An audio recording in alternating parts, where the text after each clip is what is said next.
রাতের সংবাদে আপনাকে স্বাগতম। প্রথমে জানিয়ে দিচ্ছি সংবাদ শিরোনাম। তার বাসিন্দাদের অন্য কোথাও স্থানান্তরের বিষয়ে অমত প্রকাশ করেছে জর্ডান ও পাকিস্তান। উপত্যকা থেকে ফিলিস্তিনিদের গণ উচ্ছেদের পরিকল্পনার বিরোধিতা করবেন বলে জানান জর্ডানের রাজা ও পাকিস্তানের প্রধানমন্ত্রী। এদিকে যুদ্ধ বিধ্বস্ত গাজায় চলছে শিক্ষা ব্যবস্থা পুনঃস্থাপনের কাজ। অঞ্চল জুড়ে প্রায় ৮২% স্কুল ধ্বংস হয়ে যাওয়ায় কাজটি সহজ হবে না বলে মনে করছেন সংশ্লিষ্টরা। গাজা ও পশ্চিম তীরে এখনও অব্যাহত রয়েছে ইসরায়েলি আগ্রাসন। মিয়ানমারের সাগাইংয়ে বিদ্রোহী গোষ্ঠীর অতর্কিত হামলায় গত কয়েকদিনে ৫০ জান্তা সেনা নিহত হয়েছেন। আটক করা হয়েছে আরও ১৫ সেনা সদস্যকে। পরে অঞ্চলটিতে সামরিক বাহিনী বিমান হামলা চালালেও কোনো হতাহতের খবর পাওয়া যায়নি। তবে আতঙ্কে পালিয়েছেন ৫,০০০-এর বেশি বাসিন্দা। এদিকে দীর্ঘ ৩৫ বছর পর মিয়ানমার থাইল্যান্ড সীমান্তের কৌশলগত মডং শহরের পুনরায় দখলে নিয়েছে কারেন বিদ্রোহীরা। ভেনেজুয়েলায় যুক্তরাষ্ট্রের সম্ভাব্য হামলার সব প্রস্তুতি প্রায় সম্পন্ন বলে জানিয়েছে মার্কিন গণমাধ্যম এনপিআর। ত্রিনিদাদ ও টোবাগোতে ৫ দিনব্যাপী নৌমহড়ার ঘোষণা দিয়েছে পেন্টাগন। আজ বিশ্বের সবচেয়ে বড় বিমানবাহী জাহাজ ইউএসএস জেরাল্ড আর ফোর্ড পৌঁছাবে উত্তর ক্যারিবীয় সাগরে। এতে যুক্ত হবেন ১৫,০০০ মার্কিন সেনা এবং নৌবাহিনীর ২,০০০ সদস্য। উত্তর ক্যারিবীয় সাগরে মার্কিন সামরিক মহড়াকে রাজধানী কিয়েভে রাশিয়ার ব্যাপক ড্রোন ও ক্ষেপণাস্ত্র হামলায় ৬ জন নিহত হয়েছেন। আহত হয়েছেন অনেকেই। ইউক্রেনের প্রেসিডেন্ট ভলোদিমির জেলেনস্কি দাবি করেছেন বেসামরিক নাগরিকদের লক্ষ্য করেই শুক্রবারে এই ভয়াবহ হামলার পরিকল্পনা করেছিল মস্কো। একই দিনে রুশ তেল বন্দরে ইউক্রেনের হামলায় বৈশ্বিক জ্বালানি সরবরাহেও ধাক্কা লেগেছে। এবার শুনবেন বিস্তারিত। গাজা ও পশ্চিম তীরে অব্যাহত রয়েছে ইসরায়েলি আগ্রাসন। খান ইউনিসের দক্ষিণাংশ, গাজা সিটির উত্তরাঞ্চল এবং রাফা সীমান্ত জুড়ে দখলদারদের হামলায় নতুন করে ধ্বংস হয়েছে বহু স্থাপনা। স্যাটেলাইট চিত্র অনুযায়ী যুদ্ধবিরতির পরও ১ মাসে অন্তত ১৫০০ ভবন উড়িয়ে দিয়েছে ইসরায়েলি বাহিনী। পশ্চিম তীরে রামাল্লার কাছে অবৈধ বসতি স্থাপনকারীদের আক্রমণে কয়েকজন ফিলিস্তিনি নিখোঁজ হওয়ার ঘটনাও সামনে এসেছে। এদিকে গাজাবাসীকে অন্যত্র স্থানান্তরের বিষয়ে স্পষ্ট অবস্থান নিয়েছে জর্ডান ও পাকিস্তান। ইসলামাবাদে ২ দিনের বৈঠকে জর্ডানের রাজা আবদুল্লাহ ও পাকিস্তানের প্রধানমন্ত্রী শাহবাজ শরীফ জানান, গাজার মানুষকে গণ উচ্ছেদের কঠোর বিরোধিতা করবেন তারা। যুদ্ধ পরবর্তী গাজা নিয়ে আরব ইসলামী ৮টি দেশের সমন্বিত উদ্যোগ, শাসন কাঠামো পুনর্গঠন ও পুনর্বাসন পরিকল্পনা নিয়েও আলোচনা হয় বৈঠকে। এই পরিস্থিতিতেই গাজাকে ধীরে ধীরে আগের রূপে ফিরিয়ে আনার প্রচেষ্টা শুরু হয়েছে। চলছে অঞ্চলটির শিক্ষা ব্যবস্থা পুনঃস্থাপনের কাজ। ২ বছরের ইসরায়েলি আগ্রাসনে ধ্বংস হয়ে গেছে গাজার প্রায় ৮২% স্কুল ভবন। এর মধ্যেও অস্থায়ীভাবে পাঠদান শুরুর ব্যবস্থা করেছে বিভিন্ন আন্তর্জাতিক সংস্থা। ধ্বংসস্তূপে পরিণত স্কুলের উঠান কিংবা পাশের খালি জমিতে অস্থায়ী স্কুল তৈরির উদ্যোগ চলছে। তবে শিক্ষা সামগ্রিক ঘাটতি ও নিরাপদ পরিবেশের অভাবে এই কার্যক্রম চালিয়ে যাওয়া কঠিন হয়ে পড়েছে। সবচেয়ে বেশি প্রভাবিত হচ্ছে শিক্ষার্থীরা। যুদ্ধ চলাকালীন তারা শারীরিক ও মানসিক দুইভাবেই হারিয়ে ফেলেছে স্বাভাবিক ছন্দ। শিক্ষকরা বলছেন, যুদ্ধোত্তর মানসিক চাপ সামলে শিক্ষায় ফিরিয়ে আনাই এখন সবচেয়ে কঠিন কাজ। মিয়ানমারের সাগাইং অঞ্চলে গত কয়েকদিন ধরে বিদ্রোহী গোষ্ঠী পিপলস ডিফেন্স ফোর্স ও জান্তা সেনাদের মধ্যে ব্যাপক সংঘর্ষ চলছে। সংবাদ মাধ্যম ইরাবতী জানিয়েছে, দুপক্ষের সংঘর্ষে কান্তবালু ও খিউন সীমান্তে অর্ধশত সেনা ও সামরিক বাহিনী সমর্থিত মিলিশিয়া সদস্য নিহত হয়েছে। বেশ কয়েকজন আটক হয়েছে পিডিএফ এর হাতে।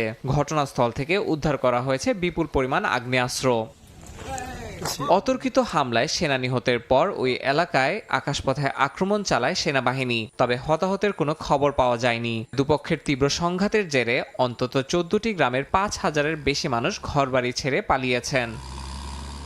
দেশটির দক্ষিণাঞ্চলে বেকায়দায় পড়েছে জান্তা বাহিনী।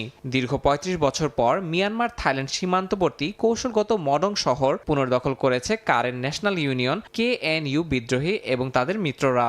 জান্তা বাহিনী ও বিদ্রোহীদের সংঘর্ষের পর সেনারা থাইল্যান্ডে পালিয়ে যায়। পাহাড়ি এই শহরটি সিংখন পাস সীমান্তে অবস্থিত।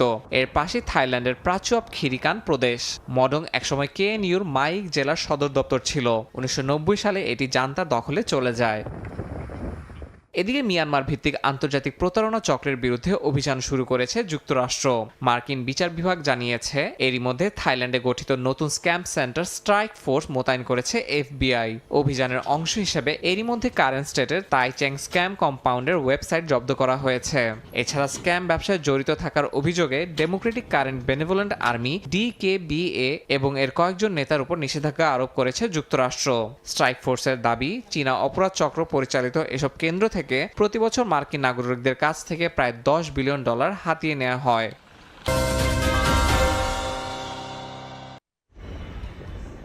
দিন দিন বাড়ছে ভেনেজুয়েলা যুক্তরাষ্ট্রের বৈরিতা। উত্তর ক্যারিবীয় সাগর তীরবর্তী দেশটিতে এখনও সরাসরি হামলার ঘোষণা দেননি মার্কিন প্রেসিডেন্ট। তবে হামলার সব প্রস্তুতি প্রায় সম্পন্ন হয়ে গেছে বলে জানিয়েছে মার্কিন গণমাধ্যম NPR। ভেনেজুয়েলার কাছাকাছি ত্রিনিদাদ ও টোবাগোর উপকূলে 5 দিনব্যাপী নৌমহড়া চালাবে যুক্তরাষ্ট্র। উত্তর ক্যারিবীয় সাগরে রোববার পৌঁছাবে বিশ্বের সবচেয়ে বড় বিমানবাহী জাহাজ USS জেরাল্ড আর ফোর্ড। এতে যুক্ত হবেন 15,000 মার্কিন সেনা এবং 2,000 মেরিন। সম্প্রতি ডোনাল্ড ট্রাম্প জানিয়েছিলেন ভেনেজুয়েলা ইস্যুতে তিনি মনে মনে সিদ্ধান্ত নিয়েছেন, তবে বিষয়টি স্পষ্ট করেননি। ত্রিনিদাদ ও টোবাগোতে মার্কিন সামরিক মহড়া নিয়ে ক্ষোভ জানিয়েছেন ভেনেজুয়েলার প্রেসিডেন্ট নিকোলাস মাদুরো। কারাকাসের পেতারে সমর্থকদের সামনে বক্তৃতায় তিনি অভিযোগ করেন ওয়াশিংটন যুদ্ধের প্রস্তুতি নিচ্ছে। বলেন দ্বীপরাষ্ট্রটির মানুষই ঠিক করবে তারা কি তাদের জমি জলকে মার্কিন সামরিক পরিকল্পনার জন্য উন্মুক্ত রাখবে কিনা। যুক্তরাষ্ট্রের সমর দফতর দাবি করেছে এসব পদক্ষেপ মূলত মাদকবাহী নৌকা আটকানোর জন্যই নেওয়া হচ্ছে। ট্রাম্প প্রশাসনের কর্মকর্তারাও ইঙ্গিত দিয়েছেন যে ভেনেজুয়েলাকে লক্ষ্য করে সম্ভবত স্থল হামলার প্রস্তুতি নেওয়া হচ্ছে।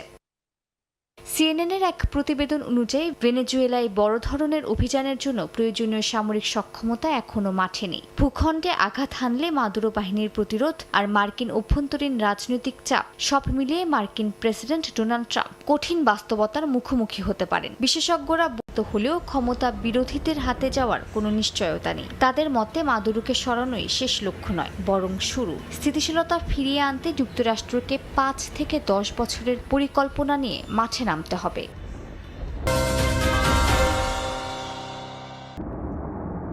দেখে আতশবাজি মনে হলেও এটি আসলে ছিল ইউক্রেনের ওপর রাশিয়ার ভয়াবহ ড্রোন হামলা। রাতভর রাশিয়ার 430টি ড্রোন ও 18টি ক্ষেপণাস্ত্র হামলায় আগুন ধরে যায় কিয়েভের বহু আবাসিক ভবনে। ঘটে হতাহতের ঘটনা। ইউক্রেনীয় কর্তৃপক্ষ জানিয়েছে কিয়েভের প্রায় প্রতিটি অঞ্চলেই বহুতল ভবন ক্ষতিগ্রস্ত হয়েছে। সামাজিক মাধ্যমে ইউক্রেনের প্রেসিডেন্ট ভলোদিমির জেলেনস্কি জানিয়েছেন এই হামলার মূল লক্ষ্য ছিল কিয়েভের সর্বোচ্চ ক্ষতি সাধন করা। এছাড়া পরিকল্পিতভাবে এই হামলা বেসামরিক নাগরিকদের ওপরেই চালানো হয় বলে দাবি করেন তিনি। জাতিসংঘ মহাসচিব আন্তোনিও গুতেরেস রাশিয়ার এই হামলার তীব্র নিন্দা জানিয়েছেন। মুখপাত্র জানান এসব হামলা আন্তর্জাতিক মানবাধিকার আইনের লঙ্ঘন এবং তাৎক্ষণিকভাবে বন্ধের আহ্বান জানিয়েছেন মহাসচিব। ইউক্রেনও বাড়িয়েছে পাল্টা আঘাত। রুশ প্রতিরক্ষা মন্ত্রণালয় জানিয়েছে তারা 200-র বেশি ইউক্রেনীয় ড্রোন ভূপাতিত করেছে। এছাড়া মস্কোর গুরুত্বপূর্ণ নভরোসিয়েস্ক বন্দর শহরের তেল টার্মিনালে ইউক্রেনের ক্ষেপণাস্ত্র ও ড্রোন হামলা সাময়িকভাবে 22 লাখ ব্যারেল দৈনিক তেল রপ্তানি বন্ধ হয়ে গেছে, যা বৈশ্বিক সরবরাহের 2%। এতে আন্তর্জাতিক বাজারে তেলের দাম 2% পর্যন্ত বেড়ে যাওয়ার শঙ্কা করা হচ্ছে।